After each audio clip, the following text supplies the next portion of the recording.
Most people use elevators without ever thinking about what is actually happening behind the walls. You step inside, press a button, the doors close, and a few seconds later, you're several floors above where you started. It feels simple, but behind that simple ride is a carefully engineered transportation system involving motors, brakes, cables, pistons, sensors, counterweights, computers, and multiple layers of safety equipment. Some elevators climb hundreds of meters into the sky. Others move only between 2 floors. Some carry passengers, while others are powerful enough to lift cars, hospital beds, industrial machinery, or several tons of freight. And surprisingly, they don't all work the same way. So today we're breaking down the major types of elevators, how they work, where they're used, and why one building may require a completely different system from another. And if you enjoy videos that explain the engineering hidden inside everyday things, subscribe to the channel. There are a lot more systems around us that are far more interesting than they look. Now let's start with the elevator most people have probably used, traction elevators. Traction elevators are among the most common elevators in apartment buildings, hotels, offices, and skyscrapers. Instead of pushing the car upward from below, the elevator is suspended by strong steel ropes or reinforced belts. These pass over a large wheel called a sheave. On one side is the elevator car, on the other is a counterweight. When an electric motor rotates the sheave, the ropes move, sending the elevator car upward while the counterweight moves downward, or the opposite when the elevator descends. The counterweight is extremely important. Rather than forcing the motor to lift the entire weight of the elevator every time it moves, the counterweight balances much of that load. That makes traction elevators faster and more energy efficient, especially in taller buildings. And despite what movies might suggest, the elevator normally isn't hanging from one single cable. Multiple suspension ropes, braking systems, speed governors, and safety devices are designed to prevent a single failure from becoming catastrophic. But even within traction elevators, there are several different designs. Geared traction elevators.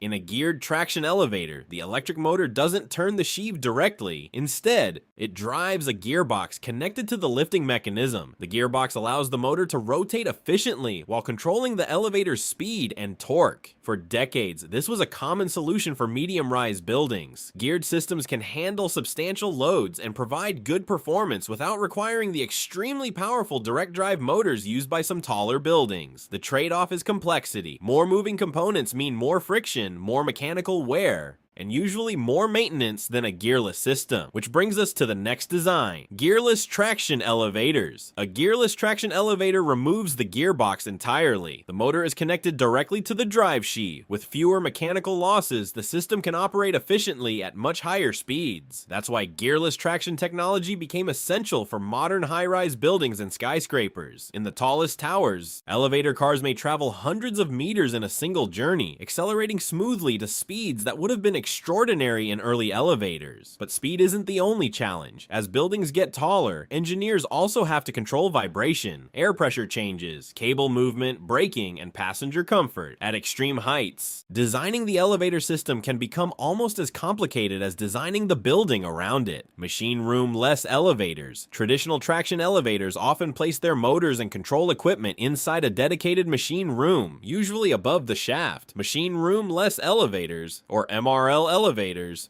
take a different approach. Their compact machinery is installed directly inside or beside the elevator shaft. That means architects don't need to dedicate an entire room exclusively to elevator equipment. The result can be more usable building space and greater flexibility in architectural design. MRL elevators are now extremely common in modern residential and commercial buildings. The machinery hasn't disappeared. It's simply been compressed and moved somewhere most passengers will never see. Hydraulic elevators. Traction elevators pull the car, hydraulic elevators push it. Instead of relying primarily on suspension ropes and a counterweight, a hydraulic elevator uses a piston inside a cylinder. An electric pump forces hydraulic fluid into the cylinder. As pressure increases, the piston extends and pushes the elevator upward. To descend, a valve allows the fluid to return to a reservoir, while gravity lowers the car in a controlled way. Hydraulic elevators are strong, mechanically straightforward and especially useful for heavy loads. But they have an important limitation. The piston needs room to extend. That makes conventional hydraulic elevators much more practical in low-rise buildings than in skyscrapers. They're also generally slower than modern traction elevators, so you may find them in smaller commercial buildings, parking structures, industrial facilities, and buildings with only a few floors. Holeless hydraulic elevators. Traditional hydraulic systems may require a deep cylinder extending into the ground below the shaft, but sometimes drilling that hole is expensive, difficult, or simply impossible. That's where holeless hydraulic elevators come in. Instead of using one long underground piston, hydraulic cylinders are positioned alongside the elevator car. Depending on the design, telescoping pistons or combinations of pistons and ropes can provide the required travel. This reduces the need for a deep underground cylinder and can make hydraulic technology practical in locations where excavation beneath the building is restricted. Pneumatic or vacuum elevators. Now we move to one of the most unusual systems. Pneumatic elevators, often called vacuum elevators, move using differences in air pressure. The passenger car travels inside a vertical cylindrical tube. By reducing air pressure above the car, the system creates a pressure difference that helps move the cabin upward. To descend, the pressure is controlled so the car lowers gradually. These elevators are mainly used in homes and other relatively small applications. They don't require the same massive shaft infrastructure as many conventional elevators, and their transparent cylindrical design makes them immediately recognizable. Instead of looking like a traditional elevator hidden inside a wall, a pneumatic elevator can become part of the room itself. Screw-driven and platform elevators. Some small elevators and accessibility lifts use an entirely different mechanism. A screw-driven system moves the platform or cabin along a vertical screw. As an electric motor rotates the mechanism, the elevator travels upward or downward. These systems are relatively slow, but they can be compact and don't always require a deep pit or large machine room. That makes them useful in homes, small buildings, and accessibility applications where speed matters less than simplicity and space efficiency. Rack and pinion elevators. Rack and pinion elevators are common in places where a traditional elevator shaft may not exist yet. A motorized gear, called the pinion, engages with a fixed-toothed track called the rack. As the gear rotates, the elevator climbs along the track. You'll often see versions of this system attached to the outside of buildings under construction. Workers, tools, and materials can be transported vertically even before the building's permanent elevator system is operational. They're also used in industrial structures, towers, and other specialized environments. Freight elevators. So far, we've mostly classified elevators by how they move, but elevators can also be designed around what they carry. Freight elevators are built for cargo. Instead of prioritizing decorative interiors, quiet operation, or passenger comfort, they prioritize strength and durability. The floors may be heavily reinforced. Doors can be wider and more resistant to impact, and the entire car may be designed to carry pallets, machinery, carts, or loads weighing several tons. You'll find freight elevators in factories, warehouses, shopping centers, distribution facilities, and industrial buildings. They may not be glamorous, but without them, moving heavy goods through a multi-story building would become a logistical nightmare. Service elevators are similar in appearance to passenger elevators, but their purpose is different. They're designed to support the operation of the building without constantly mixing staff, supplies, and equipment with normal passenger traffic. In a hotel, service elevators may transport housekeeping carts, luggage, food, and maintenance equipment. In office towers, they may be used by cleaning crews and technicians. In large buildings, these elevators create an invisible logistics network operating behind the public spaces. Guests move through the front. Everything required to keep the building running moves through the back. Hospitals take elevator design even further. A hospital elevator has to accommodate beds, stretchers, medical equipment, patients, and several members of medical staff at the same time. That usually means a longer cabin and wider doors than a conventional passenger elevator, but size is only part of the design. Hospital elevators may include priority operating modes that allow authorized staff to take control of the elevator during emergencies. Reliability is also critical. In an apartment building, an elevator delay is inconvenient. In a hospital, it can interfere with urgent medical care. The elevator is therefore an essential part of the hospital's transportation infrastructure. Dumbwaiters. At the opposite end of the size spectrum is the dumbwaiter. A dumbwaiter is essentially a small goods lift designed for objects rather than people. Restaurants can use them to move meals between kitchens and dining areas. Hotels may transport laundry or supplies. Homes sometimes use them for groceries, dishes, or other small loads. They're compact because they don't need space for human passengers. Think of them as elevators, where every passenger is a package. Car elevators. And then there are elevators large enough to carry an entire vehicle. Car elevators are used in parking garages, automotive showrooms, luxury homes, and automated parking systems. Instead of dedicating enormous amounts of floor space to ramps between parking levels, designers can move vehicles vertically. In extremely dense cities, this can make valuable urban space far more efficient. Some automated parking facilities go even further. A driver leaves the car on a platform, and the system moves it through the building with little or no human involvement. At that point, the elevator becomes part of a giant robotic storage system for cars.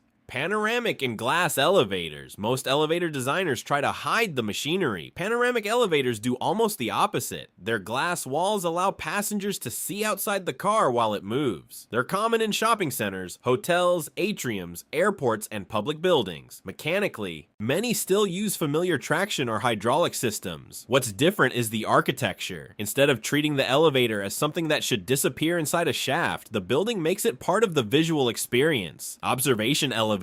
Observation elevators take that idea even further. These are specifically positioned to provide impressive views during the ride. They may travel along the exterior of a tower, inside a transparent shaft, or through a large open atrium. They're especially common at landmarks and tourist attractions. In this case, transportation is only half the purpose. The journey itself becomes part of the attraction. Inclined elevators. An elevator doesn't even have to travel perfectly vertically. Inclined elevators move along a sloped path. They're used where passengers need to travel between different elevations, but the terrain or structure makes a vertical shaft impractical. You can find them on steep hillsides, inside certain transit systems, and at specialized buildings or attractions. They operate somewhere between the concept of a conventional elevator and a funicular. The destination is higher or lower, but the route isn't straight up. Double-deck elevators in extremely busy skyscrapers. The biggest problem isn't always elevator speed, it's capacity. Every elevator shaft occupies valuable floor space throughout the entire height of the building, so engineers developed double-deck elevators. These use two passenger cabins stacked vertically and moving together. One can serve one floor, while the second serves the floor directly above or below it. This allows more passengers to move through the same shaft. In buildings where tens of thousands of people may arrive or leave during peak periods, that extra capacity can dramatically improve traffic flow. Destination control elevators. Modern elevators also increasingly rely on software. In a conventional elevator, you enter the cabin and then select your floor. Destination control systems ask for your destination before you enter. The computer looks at everyone waiting and groups passengers traveling to similar floors, instead of 5 elevators each, making unnecessary stops. The system can send one group to lower floors and another to higher floors. Fewer stops mean shorter travel times and greater passenger capacity. The elevator is no longer simply responding to buttons, it's actively organizing traffic. Smart elevators and modern elevators are becoming even more intelligent. Sensors can monitor motors, doors, brakes, vibration, temperature,